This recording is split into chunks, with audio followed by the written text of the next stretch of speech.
Bienvenidos una vez más al podcast Migrar también se aprende de la Fundación Código Venezuela. Yo soy Andrea Garrido Villarreal y en este episodio estamos nuevamente con Aiza Serpa. Esta es la segunda parte de este episodio. Bienvenidas y bienvenidos.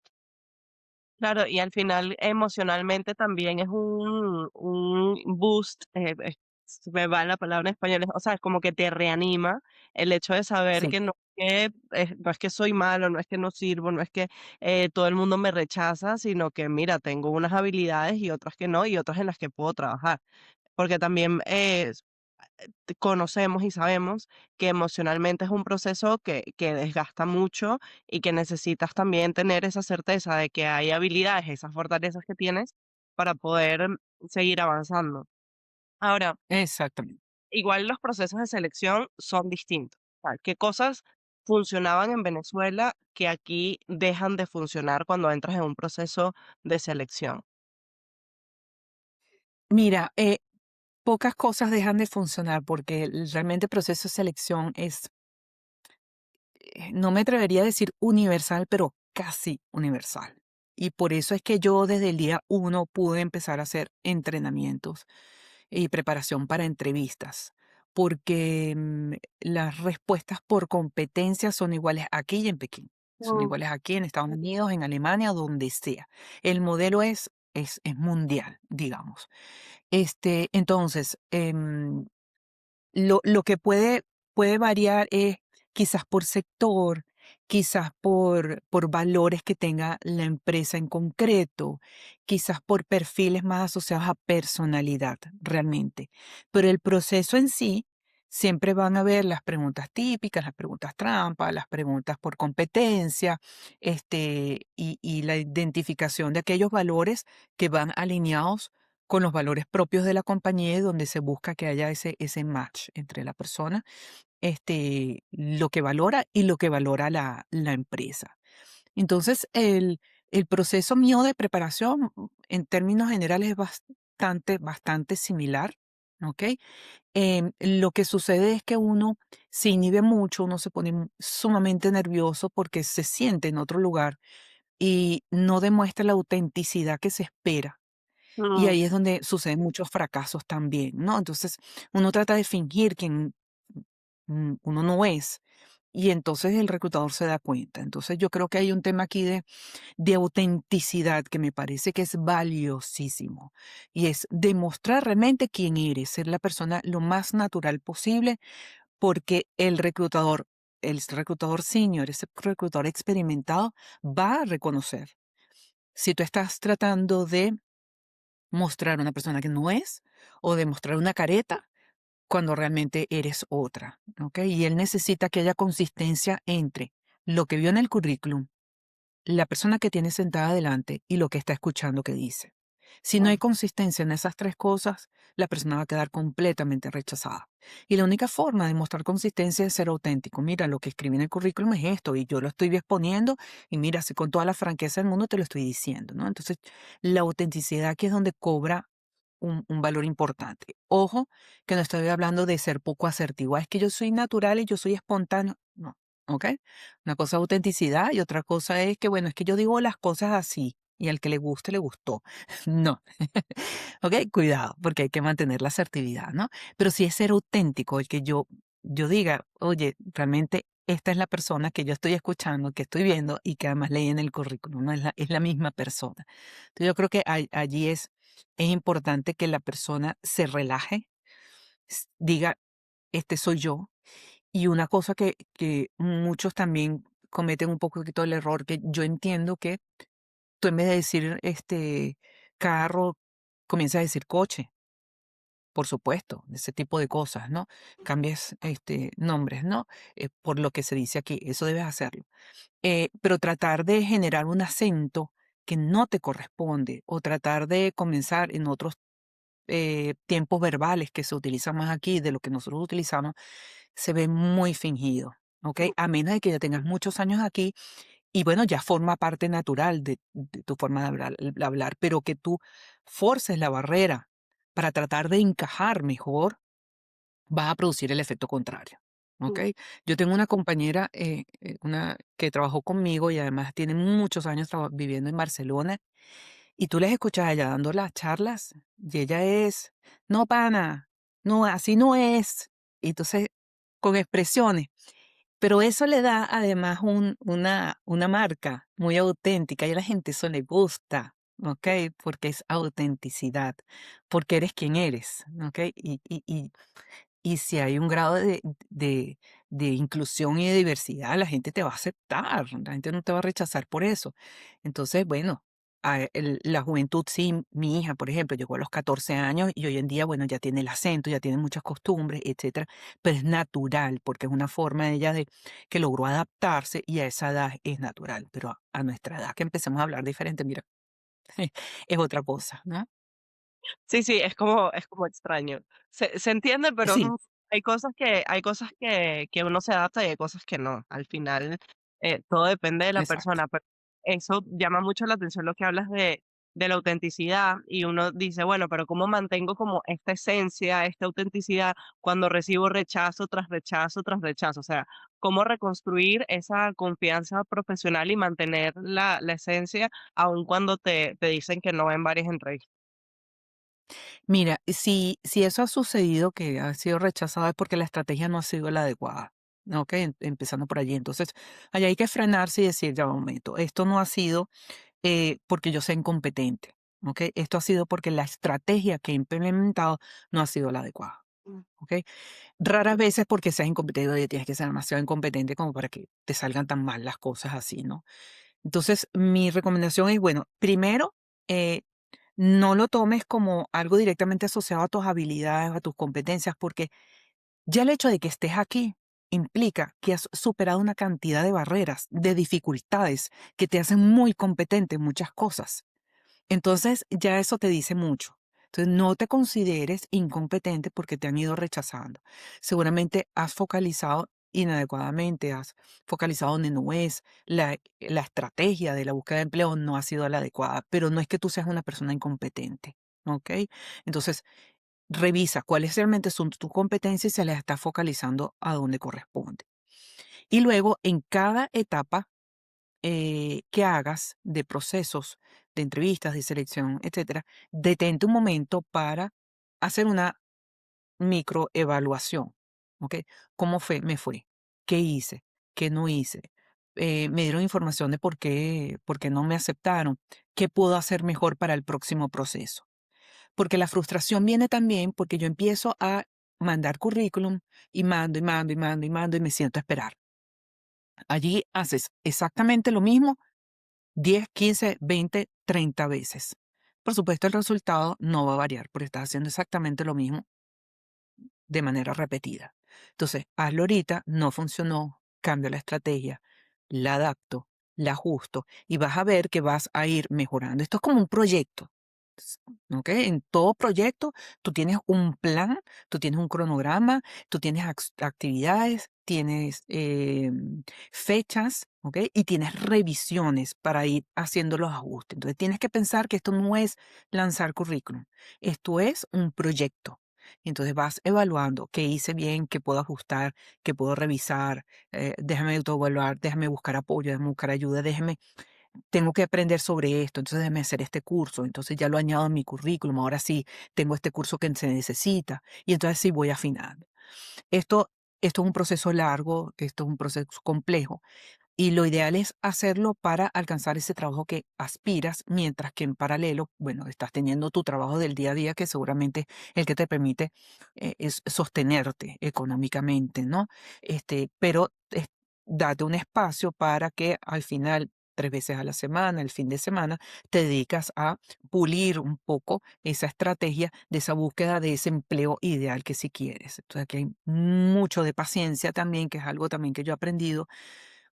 Yo llegué aquí y, o sea, yo no podía creer que yo entregaba una propuesta o me llamaban para una charla o algo y me decían, bueno, dame una propuesta y esto lo estamos pensando en enero. Esto lo estamos pensando para el segundo semestre. Y yo, ¿qué? Para el segundo semestre. Porque el ritmo de vida aquí es distinto. Aquí no hay presión de que inflación, incertidumbre. ¿Qué va a pasar? Eso aquí no existe. Entonces es normal que te digan, mira, te llamamos dentro de un mes, ¿ok? Allá era, mira, necesito respuesta para mañana. O mira, la propuesta se vence en 3 días. Claro, un tema de inflación, una cantidad de cosas. Entonces uno viene con ese, con ese turbo, con esa aceleración y cree que todo funciona igual de ese mismo. Y aquí no es así. Te das cuenta con los procesos de trámites y demás. Aquí es, es paso a paso. Y te das cuenta que eso es lo normal. No es que veníamos de una situación anormal, sino una situación atípica, diferente, acelerada, que aquí no aplica. Entonces aquí es desarrollar la paciencia también, porque que a mí me dijeran, mira, sí, perfecto, vamos a conversar el mes que viene para ver si entonces en mayo hacemos la charla. Yo decía, no puede ser, ¿cómo en mayo? En 4 meses. Cuando yo antes hacía una propuesta ya en una semana ya la estaba planificando, o sea, ya la tenía lista, aprobada, ¿no? Entonces aquí es mucho de paciencia y eso hay que digerirlo, hay que procesarlo, hay que entenderlo y bueno, sacar a flote esa fortaleza de adaptación un poco, ¿ok? Vale.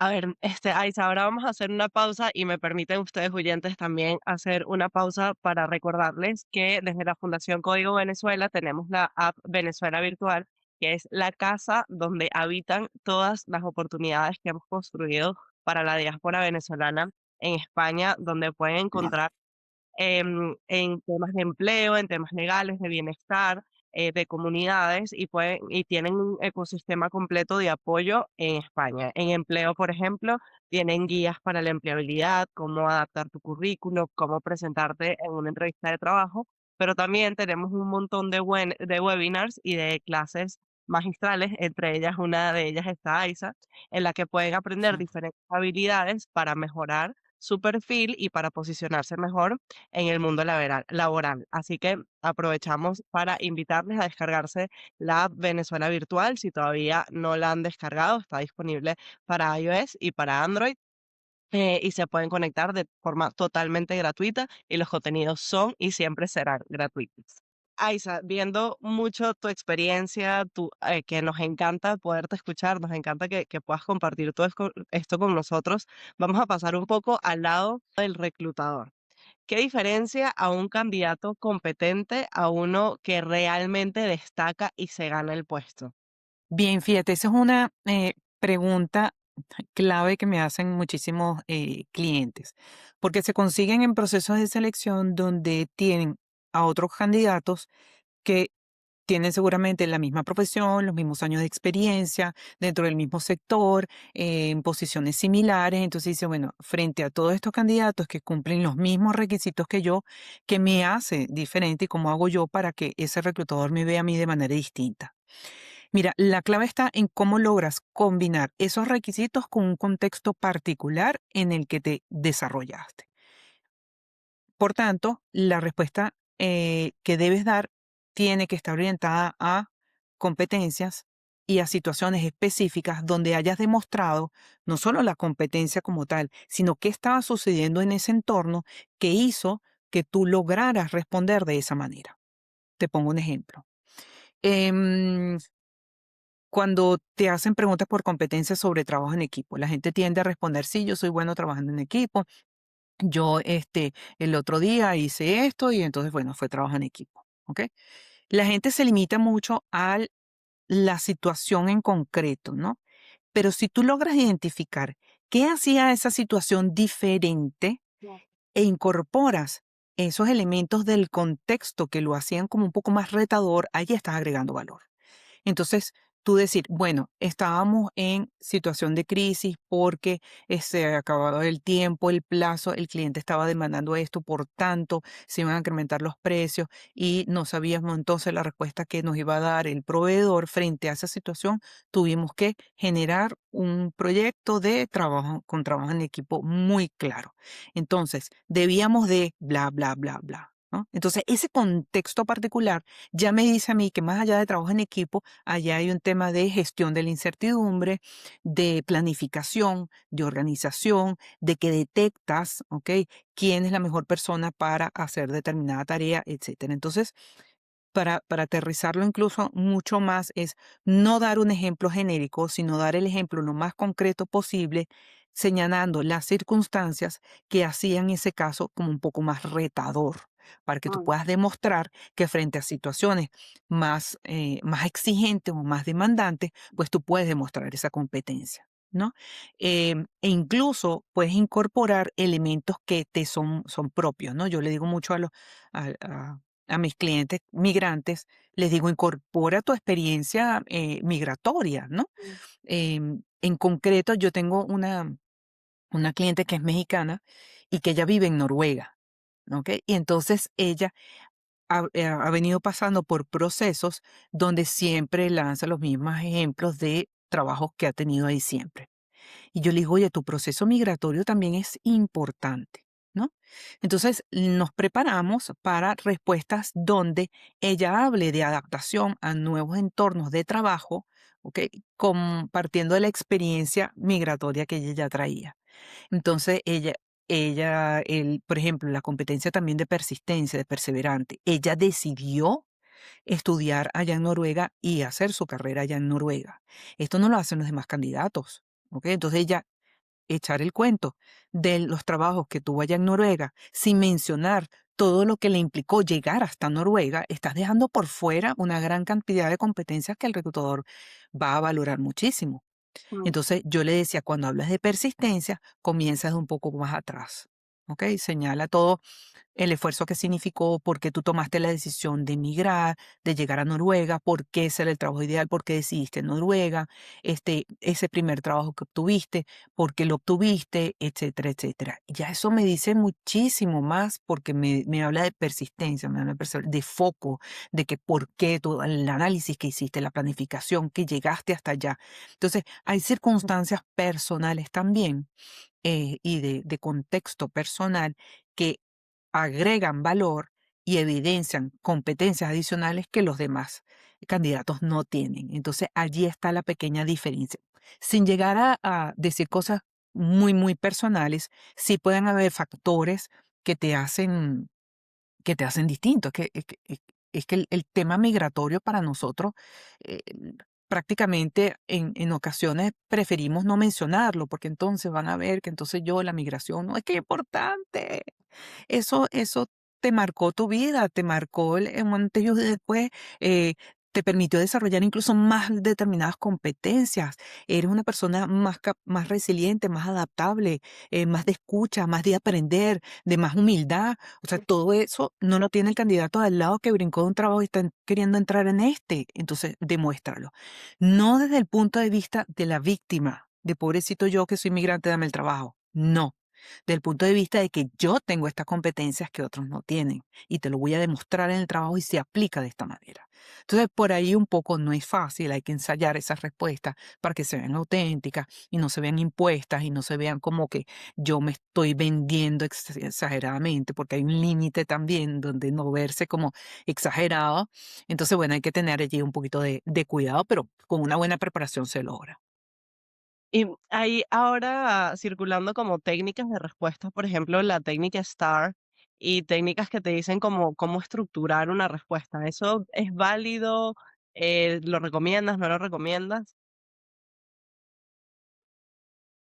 Sí, totalmente, porque eso lo siguen utilizando. Eso tiene muchísimos años. Bueno, es que me da gracia porque eh, yo me entrené como en entrevistas por competencia y además facilitador y como preparador para entrenar a personas a hacer entrevistas por competencias en el año 2001. O sea, te puedes morir que eso fue hace 25 años. Entonces, imagínate tú. No es para destacar la edad que tengo, por favor, ¿ok? Es solamente para hacer referencia de lo viejo que es el modelo, ¿ok? No yo, el modelo, ¿ok? Entonces, es muy valiosa. Es una técnica que utilizan todos los reclutadores.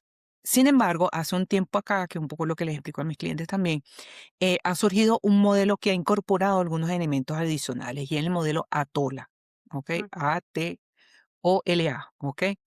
Eh, que incluye básicamente tres componentes adicionales, ¿ok? Que es el análisis, la aplicabilidad y el aprendizaje. Entonces, más allá de decir qué pasó, cuál era el contexto y cuál fue el resultado, aquí tienes que incorporar qué análisis llevaste a cabo Ujú. para actuar de la forma en que actuaste. A veces te encuentras con respuestas de, bueno, háblame de una situación de trabajo en equipo. Bueno, recuerdo que la semana pasada había un proyecto que hacer y decidimos reunirnos todos para generar ideas. ¿Ok? Allí estás omitiendo la parte de análisis.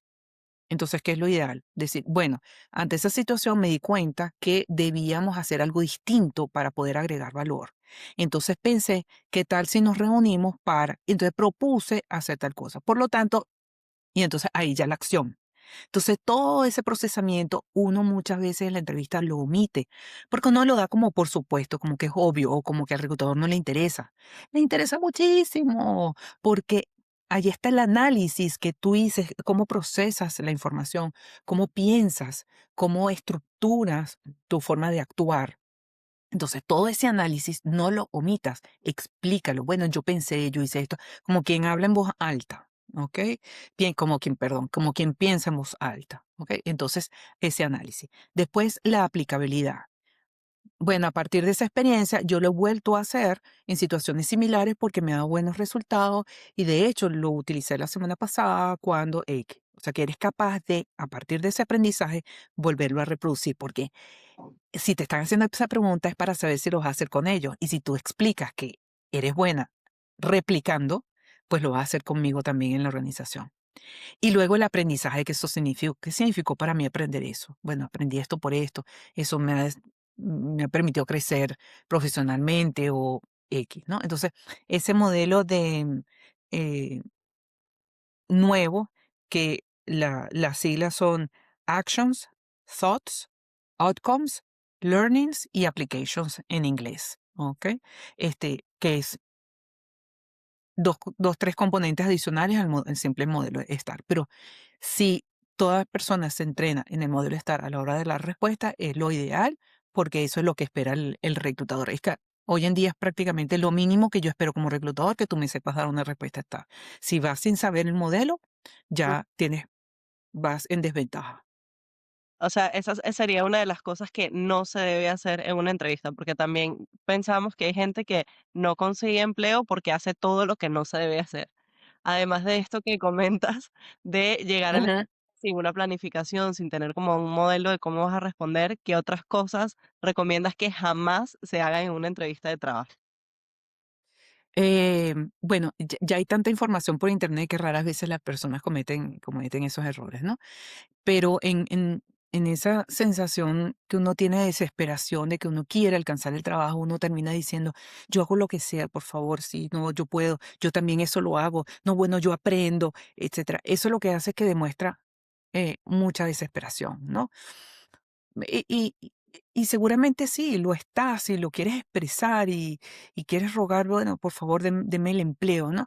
Pero eso el reclutador no lo ve bien Mm. porque va a creer que en ese proceso de desesperación tú vas a decir cualquier cosa y yo no voy a tener la certeza si es cierto o no. No digo que estés mintiendo, sino que en esa preocupación por buscar encontrar el empleo y por ofrecer lo mejor de ti, estás eh, sobredimensionando lo que realmente eres capaz de hacer.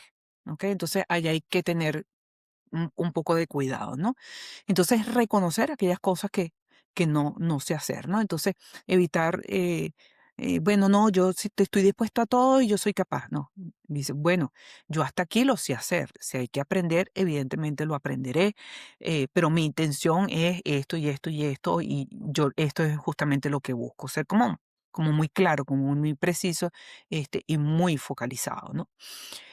Detalles como la expresión facial, los rostros, los movimientos de las manos, etcétera.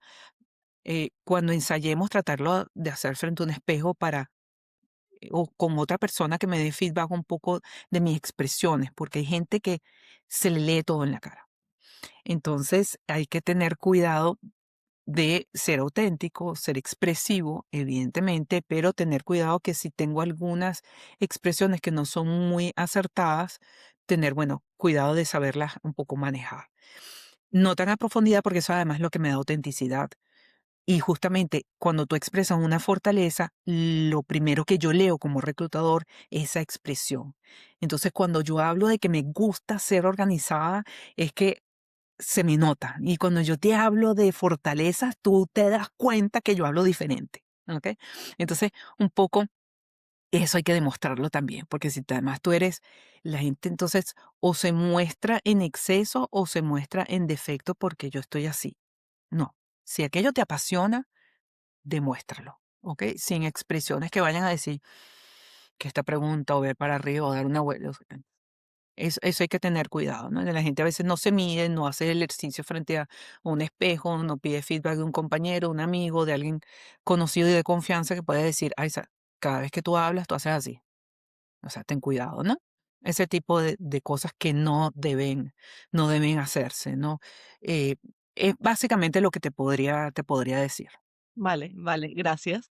Y con respecto a los assessment centers, ¿nos explicas un poquito qué son y por qué están generando como tanto bloqueo entre los candidatos?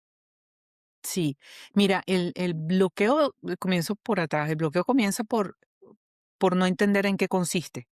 Entonces no sé cómo comportarme. Pero una vez que entiendo en qué consiste el proceso, pues ya todo fluye muchísimo mejor. Entonces hay dos tipos de assessment. Está el assessment individual y está el assessment grupal. Son situaciones ficticias en las que se te somete para ver cómo actúas y cómo resuelves ese acertijo, ese problema, esa adivinanza o esa ecuación o lo que te manden a hacer. Eh, el assessment individual, pues a veces te envían ejercicio con anticipación, tú lo resuelves y luego te citan para que presentes los resultados o hagas la defensa, digamos, de el análisis o la resolución que hiciste o la presentación. Hay otros que no te dan tiempo, sino que es al momento, ¿ok? Y simplemente ahorita con la tecnología, pues te ponen el caso, no hay nadie presente, eres tú solamente con la plataforma, lo pones a grabar, respondes y luego el reclutador posteriormente entonces revisa todos los candidatos sus respuestas que dieron. Y hay situaciones que son presenciales, que son más grupales. A veces se hacen online, pero es raro porque idealmente es presencial, donde se reúnen varias personas, se les pone el ejercicio y entre ellos tienen que resolver. La idea de esto es evitar que la persona eh, responda de una manera excesivamente mecánica frente a pregunta, respuesta, ¿no? Sino que se sumerja en la situación y actúe de la manera más natural posible. Entonces, cuando yo estoy con 5 o 6 personas más, me ponen un ejercicio y tenemos que entre todos resolver, a mí prácticamente se me olvida de que tengo unos reclutadores aquí al lado observándome. Yo estoy empeñado en resolver la situación. Entonces, si yo soy líder, voy a demostrar mis cualidades de liderazgo. Si yo trabajo en equipo, voy a forzar al equipo a que todos participen. Y eso es lo que busca el reclutador, que de forma natural salgan esas competencias a flote y poderlas entonces evaluar. Entonces, una situación ficticia donde te obliga a actuar de forma un poco más espontánea, porque además no te dan el ejercicio previamente, sino en ese momento y ya ahí tienes que resolver. Cada ejercicio mide determinadas competencias. Entonces, bueno, el candidato a veces no sabe que me están midiendo aquí, pero el reclutador sabe perfectamente que frente a tal ejercicio, pues voy a evaluar determinadas competencias. Entonces, la idea es que si te dicen, mira, es una situación, es un assessment, entonces infórmate sobre el assessment. Pregunta, ¿qué tipo de assessment es individual, es grupal? ¿Me van a mandar la información previamente? ¿Tengo que hacer una presentación? Por lo general, te dan el detalle en qué consiste. Entonces, prepárate bien para que no te lleve de sorpresa.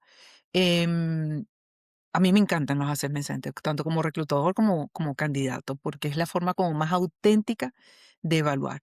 Y muchas veces es la oportunidad del candidato de mostrar su verdadero ser, ¿no? Muchos clientes me dicen, ay, salí, pero oye, no pude demostrar realmente ciertas cosas o no me preguntaron sobre cómo yo soy en esto que soy tan bueno. El assessment sí lo permite.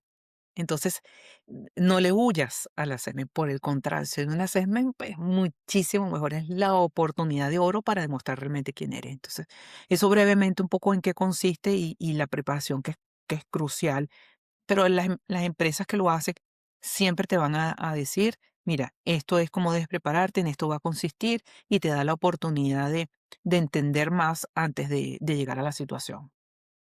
Vale, gracias. A mí me parece genial, me parece genial. Creo Sí. que todo el mundo lo debería aplicar, de hecho, me parece que es estupendo. Sobre todo la gente que está llegando, que somos migrantes, que estamos